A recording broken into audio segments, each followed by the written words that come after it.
स्वामी विवेकानंद जी का आदर्श से भरा जीवन हम सभी को प्रेरणा देता है। उनके उच्च विचार न केवल हमारे जीवन में नई ऊर्जा का संचार करते हैं, साथ ही हमारा मार्गदर्शन भी करते हैं। वर्तमान स्थिति को देखते हुए हमें उनकी शिक्षा संबंधी विचार बहुत याद आते हैं। स्वामी जी मानते थे कि सही शिक्षा के अभाव के कारण ही हमारा देश अभी तक पूर्ण विकसित नहीं हो पाया है। स्वामी जी चाहते थे कि शिक्षा प्रणाली ऐसी हो जो युवाओं के चरित्र का निर्माण करे, उनको जीवन संघर्ष के लिए तैयार करे। उनका मानना था कि सिर्फ किताबें पढ़ना शिक्षा नहीं है, बल्कि उनसे ज्ञान प्राप्त करना और उस ज्ञान का प्रयोग जीवन में करना वास्तविक शिक्षा है।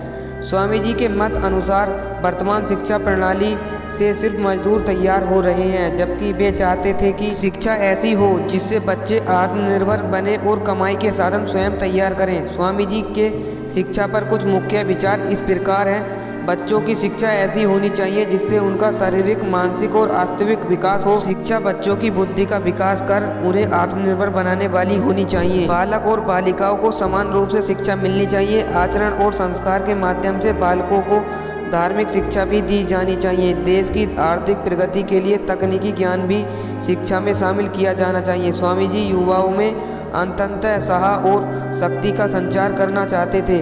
उनका मानना था कि बेहतर समाज के निर्माण के लिए युवाओं का सही मार्गदर्शन जरूरी है, इसलिए उन्होंने शिक्षा को बहुत महत्व दिया।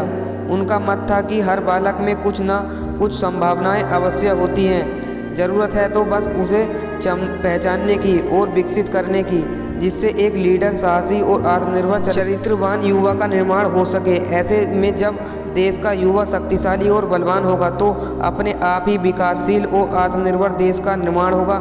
इसलिए स्वामी जी का मानना था कि वास्तविक शिक्षा वो है जो व्यक्ति की क्षमताओं को अभिव्यक्त कर उसे कामयाब बनाती है। दोस्तों, स्वामी विवेकानंद जी ने इस कहानी के माध्यम से हमें यह कहानी से सीख दी है कि इस प्रकार स्वामी जी के शिक्षा संबंधी विचार ने हमें बताया है कि हमारा असल ज्ञान वो है जो हमें जीवन में सफल और स्वतंत्र बनाए, न कि वो जो हमें गुलामी की ओर ले जाए। वो वास्तविक ज्ञान हम में ही मौजूद होता है, बस उसे पहचान कर विकसित करने की है। बाकी आपको वीडियो कैसी लगी कमेंट करके ज़रूर बताइए।